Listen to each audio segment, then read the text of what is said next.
So, good morning students. After discussing demand and supply of foreign exchange, now today topic is determination of exchange rate. Okay, कि अब हम देखेंगे कि कहाँ पर डॉलर और रुपीस दोनों की वैल्यू क्या हो जाती है, इक्वल होती है. ठीक है, तो मीन्स कहाँ पर एक्सचेंज रेट हमारी डिटरमाइन होती है. What is the meaning of determination of exchange rate? The equilibrium exchange rate is determined at the level at which demand of foreign exchange, जो डिमांड है फॉरेन एक्सचेंज की, वो किसके इक्वल हो जाती है? सप्लाई के. तो इसको समझते हैं हम अपने डायग्राम से. ये है हमारा डी डिमांड कर्व और S is a supply curve. Demand curve slope is downward and supply curve slope is upward. Okay, तो डी और एस दोनों ने एक दूसरे को कहाँ पर इंटरसेक्ट किया? इस ई पॉइंट पर. ठीक है, तो ई क्या हो गया? हमारा इक्विलिब्रियम पॉइंट हो गया. ठीक है, जहां पर रेट तो क्या हो गई आपकी ओ आर और क्वांटिटी कितनी हो गई आपकी ओ क्यू. ठीक है, मीन्स यहाँ पर हमारी डॉलर और रुपीस दोनों की वैल्यू ओ आर पर, it means O R rate of exchange पर दोनों जो रुपीस की वैल्यू और डॉलर की वैल्यू दोनों एक दूसरे के क्या हो जाएंगे? इक्वल हो जाएंगे. बट जो आप ये ई से नीचे वाला पोर्शन देख रहे हैं, यहाँ पर देखो सप्लाई तो यहीं पर फिनिश हो जाती है, लेकिन डिमांड क्या हो रही है? ज़्यादा.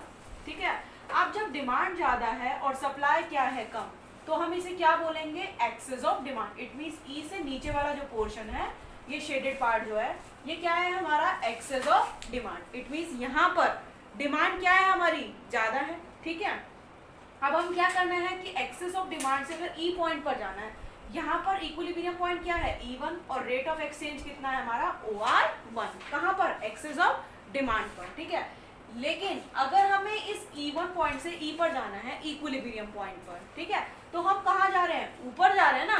तो हमें रेट ऑफ एक्सचेंज को क्या करना होगा? इंक्रीज करना होगा. इट मीन्स पहले यहाँ पर तो कितनी थी? $1 की वैल्यू 60 रुपीज थी, और हमें यहाँ से E1 से किस पर जाना है? E पर. इट मीन्स जो हमारे इक्विलिब्रियम पॉइंट पर जाना है, तो हमें वहां पर $1 की वैल्यू 60 से इंक्रीज कर कितनी करनी होगी? 60 रुपीज करनी होगी. आ गया समझ आपको? तो E1 से E पर जाना है, तो एक्सेस डिमांड से किस पर पहुंचना है? जहां पर डिमांड और सप्लाई दोनों एक दूसरे के क्या हो जाएं? इक्वल. ठीक है, वहां पर हमें रेट को क्या करना होगा? इंक्रीज करना होगा. जैसे E1 से किस पर जा रहे हैं? E पर, तो हमें R1 से क्या करनी होगी? रेट R करनी होगी. OR1 से किस पर पहुंचना है हमें? OR पर. तो it means rate of exchange OR1 से इंक्रीज होकर कितनी हो गई? OR. क्लियर? अब क्या है? देखो, इस इक्विलिब्रियम पॉइंट की अगर ऊपर की बात करें, तो अभी तो हमने इसकी बात करी थी, अगर हम ऊपर की बात करते तो ये क्या हो गया हमारा? Excess of supply. Excess of supply means demand तो यहीं पर फिनिश हो जाती है, लेकिन सप्लाई कहाँ रही आपकी? यहाँ पर. ठीक है, तो आप देखेंगे कि यहाँ पर जो आपका डिमांड तो क्या थी? कम थी, और सप्लाई क्या थी? ज़्यादा थी.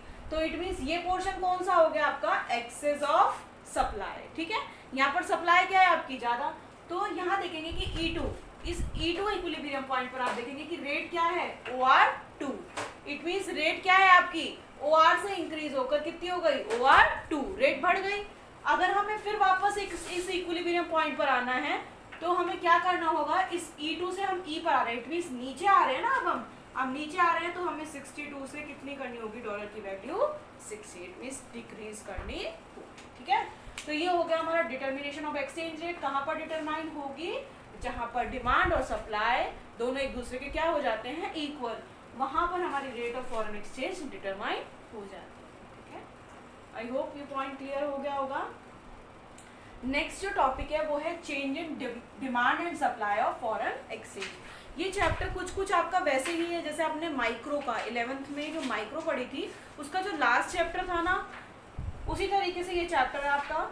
सारी चीजें आपकी किस पर बेस्ड हैं? डायग्राम पर. अगर डायग्राम आपको समझ में आ गया तो इट मीन्स आप इजीली कर लेंगे. ठीक है, तो आप देखते हैं change in demand and supply of foreign exchange. जब डिमांड एंड सप्लाई में चेंजेस हो रहे हैं, तो फॉरेन एक्सचेंज रेट पर क्या इफेक्ट हो रहा है वो देखते हैं हम. सबसे पहले चेंज इन डिमांड देख लेंगे, फिर हम क्या देख लेंगे? Change in supply. ठीक है, सबसे पहले क्या देख रहे हैं हम? Change in demand. Change in demand में क्या होता है? या तो इंक्रीज होगी डिमांड या फिर डिक्रीज होगी. ठीक है, तो फर्स्ट हम देख रहे हैं increase in demand. Increase in demand में क्या है आपका? OX एक्सिस पर तो हम क्या रिप्रेजेंट कर रहे हैं? Demand and supply of foreign exchange. ठीक है, और OY एक्सिस पर हम क्या रिप्रेजेंट कर रहे हैं, रेट ऑफ एक्सचेंज। ठीक है, अब आप देखेंगे कि सबसे पहले इनिशियल की बात कर रहे हैं, इनिशियल डिमांड कर एंड इनिशियल सप्लाई कर, DD and SS they both intersect each other at E point, तो E is a equilibrium point hair. जो रेट ऑफ एक्सचेंज है वो तो कितना हो गया OR, जो क्वांटिटी है वो कितनी हो गई OQ। अब इंक्रीज इन डिमांड हो रहा है, जब भी कोई चीज इंक्रीज होती है तो हमने बोला वो कहाँ शिफ्ट होगी, राइट वर्ड, तो जो डिमांड कर्व है वो DD से शिफ्ट होकर क्या हो जाएगा, D1। ठीक है, तो डिमांड कर्व हमारा राइट वर्ड शिफ्ट हो गया, तो न्यू डिमांड कर्व क्या आ गया हमारा, D1। अब D1 ने SS को कहाँ पर कट किया, इस E1 पर, तो E1 क्या हो गया हमारा न्यू इक्विलिब्रियम पॉइंट। यहाँ पर आप रेट देखेंगे OR से इंक्रीज होकर कितनी हो गई, OR1, और जो क्वांटिटी थी वो भी OQ से इंक्रीज होकर कितनी हो गई, OQ1। कैसे एक्सप्लेनेशन करना है, जैसे जैसे डायग्राम को ड्रॉ करते जाएंगे वैसे वैसे एक्सप्लेनेशन करेंगे, और आपको क्या करना होगा कि पॉइंट्स में एक्सप्लेनेशन करने होंगे, कभी भी पैराग्राफ फॉर्म में एक्सप्लेनेशन नहीं करेंगे, क्योंकि पैराग्राफ फॉर्म में करते हैं तो आपका जो वे ऑफ प्रेजेंटेशन है वो ज़्यादा अच्छा नहीं होता है, अट्रैक्टिव नहीं होता, तो आपको बोर्ड्स के हिसाब से आपको जो एक्सप्लेनेशन करना होगा हमेशा पॉइंट्स में करेंगे। ठीक है, तो पॉइंट्स में जैसे जैसे आप डायग्राम को ड्रॉ करते जा रहे हैं उसी तरीके से आपको एक्सप्लेनेशन करना है। पहले इनिशियल का बता दो, फिर जो चेंजेस आए हैं, इंक्रीज इन डिमांड हो रहा है तो फिर क्या चेंजेस आए हैं वो बता दो, फिर कंक्लूजन बता दो कि डिमांड इंक्रीज हुई तो फॉरेन एक्सचेंज रेट पर क्या इफेक्ट हुआ। ठीक है, ये हो गया हमारा इंक्रीज इन डिमांड। अब हम देखेंगे decrease in demand. Decrease in demand में सबसे पहले इनिशियल डिमांड कर और इनिशियल सप्लाई कर, दोनों ने एक दूसरे को कहाँ पर कट किया, E पॉइंट पर, तो E क्या हो गया हमारा इक्विलिब्रियम पॉइंट। यहाँ पर रेट तो कितनी है OR और क्वांटिटी कितनी है OQ। ठीक है, जब डिमांड कर हमारा डिमांड डिक्रीज हो रही है तो डिमांड कर कहाँ शिफ्ट हो जाएगा हमारा, लेफ्ट वर्ड। डिक्रीज होता है तो कहाँ पर शिफ्ट होता है, लेफ्ट वर्ड। अब देखेंगे न्यू डिमांड कर क्या आ गया आपका D1। अब देखेंगे इस D1 ने SS को कहाँ पर इंटरसेक्ट किया, E1 पॉइंट पर, तो E1 is a new equilibrium point here, rate is OR1 and quantity is OQ1। Conclusion क्या आया कि रेट क्या हो गई, रिड्यूस हो गई, OR से क्या हो गई OR1, और क्वांटिटी भी रिड्यूस हो गई, OQ से कितनी हो गई OQ1। जब चेंज इन डिमांड देखेंगे तो सप्लाई तो क्या रहेगी कांस्टेंट, किस में चेंजेस आएंगे, डिमांड में। पहले डिमांड इंक्रीज होगी, फिर डिमांड क्या होगी, डिक्रीज होगी। तो हमने देखा डिटर्मिनेशन ऑफ एक्सचेंज रेट देखा, फिर change in demand and supply of foreign exchange देखा, फिर सबसे पहले हमने देखा change in demand, and change in demand में दो केसेस देखे थे, increase in demand and decrease in demand. अब नेक्स्ट हम क्या देखेंगे, चेंज इन सप्लाई। अब चेंज इन सप्लाई में भी क्या आ जाएगा, increase in supply and decrease in supply. Okay,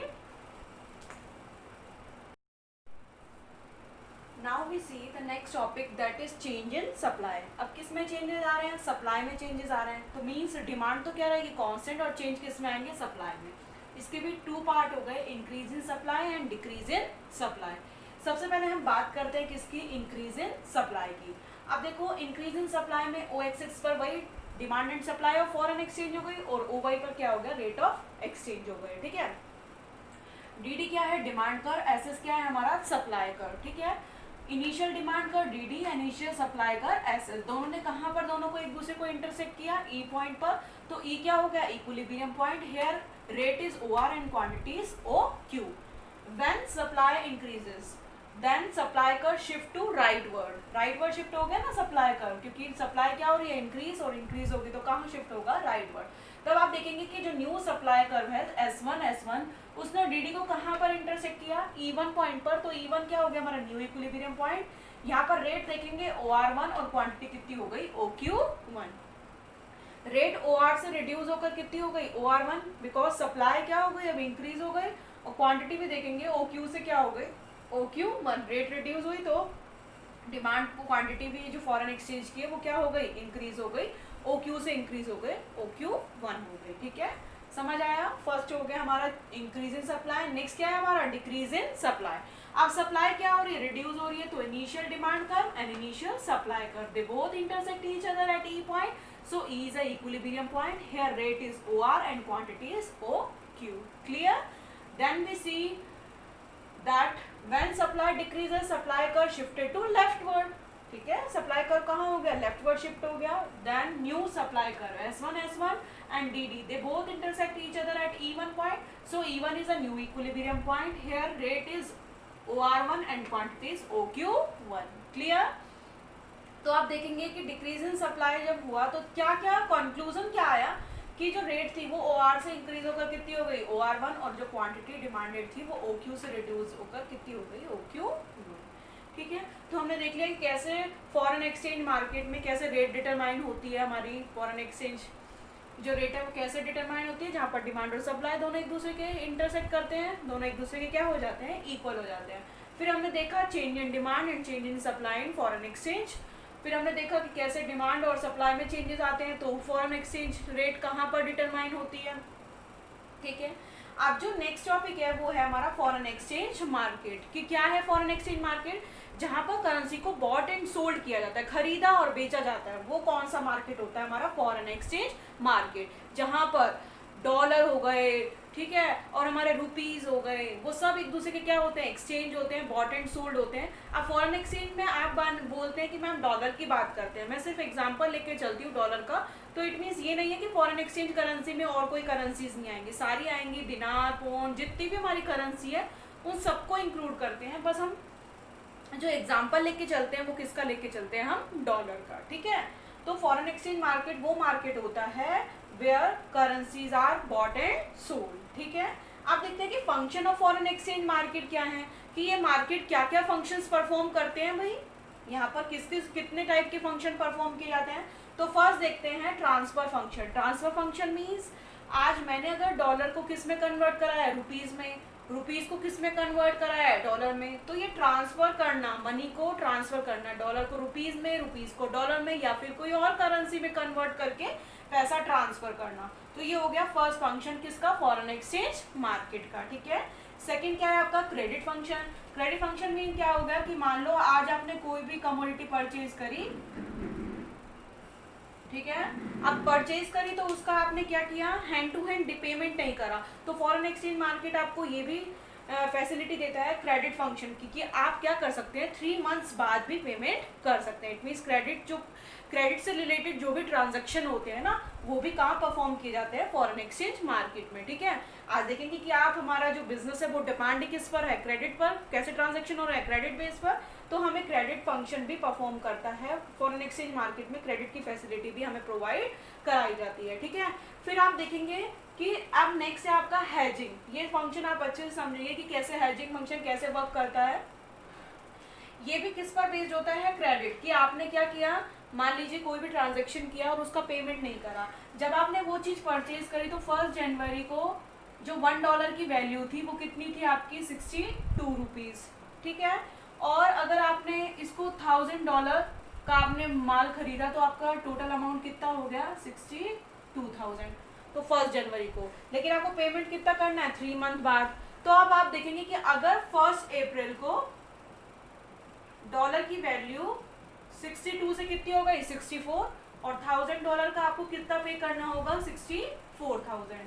ठीक है, तो पहले तो हमने 1 जनवरी को जब एग्रीमेंट किया तो 62,000 रुपीज़ पे करने पड़े थे, लेकिन 1 अप्रैल को अब डॉलर की वैल्यू 62 से इंक्रीज होकर कितनी हो गई, 64,000। ठीक है, अब आपको तो क्या होगा कि आपने तो एग्रीमेंट 62 पर करा था, लेकिन क्रेडिट हमको क्रेडिट फैसिलिटी प्रोवाइड, तो हैजिंग फंक्शन हमें क्या फैसिलिटी प्रोवाइड करते हैं कि चाहे डॉलर की रेट इंक्रीज हो जाए, चाहे वो 60 भी क्यों ना हो जाए, आपको जो पेमेंट करना होगा ना वो 1 जनवरी के हिसाब से ही करना होगा। ठीक है, तो मीन्स आपको 64,000 भी नहीं चुकाना पड़ रहा, 60,000 भी नहीं चुकाना पड़ रहा, आपको कितना, जो 1 अप्रैल को आप पेमेंट करेंगे ना क्रेडिट बेस पर जो आपने ट्रांजैक्शन किए थे, तो हैजिंग फंक्शन के थ्रू आपको फैसिलिटी मिल जाती है कि जितने पे एग्रीमेंट किया था उतने पे ही आपको पेमेंट करना होगा, ना तो 64 करना पड़ेगा, ना 60,000 करना पड़ेगा, कितना करना पड़ेगा, 62,000।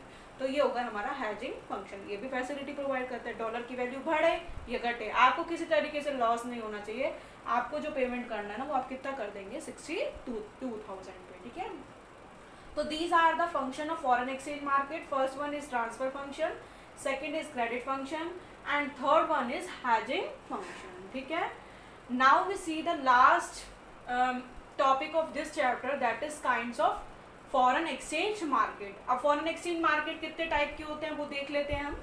ठीक है, ये मार्केट की बात होती है, लेकिन होते कितने टाइप के, तो 2 टाइप के हैं। फर्स्ट क्या है, स्पॉट मार्केट, और दूसरा कौन सा है हमारा, forward market. Spot market means अगर आज आपने परचेज किया है कुछ भी, तो उसका पेमेंट भी क्या करेंगे, आज ही करेंगे, ठीक है। मीन्स आज ही हमने कोई भी कमोडिटी परचेज करी तो उसका ट्रांजेक्शन भी आज ही होगा। लेकिन फॉरवर्ड मार्केट में क्या होगा कि अगर आपने आज कुछ परचेज किया है तो आप उसका पेमेंट बाद में भी कर सकते हैं। ये होगा हमारा फॉरवर्ड मार्केट। तो उसमें आपको हेजिंग फंक्शन भी वर्क करेगा, आपको ये बेनिफिट भी उसमें मिल सकता है, ठीक है। और ये हो गया आपके 2 types of foreign exchange market. First है स्पॉट मार्केट,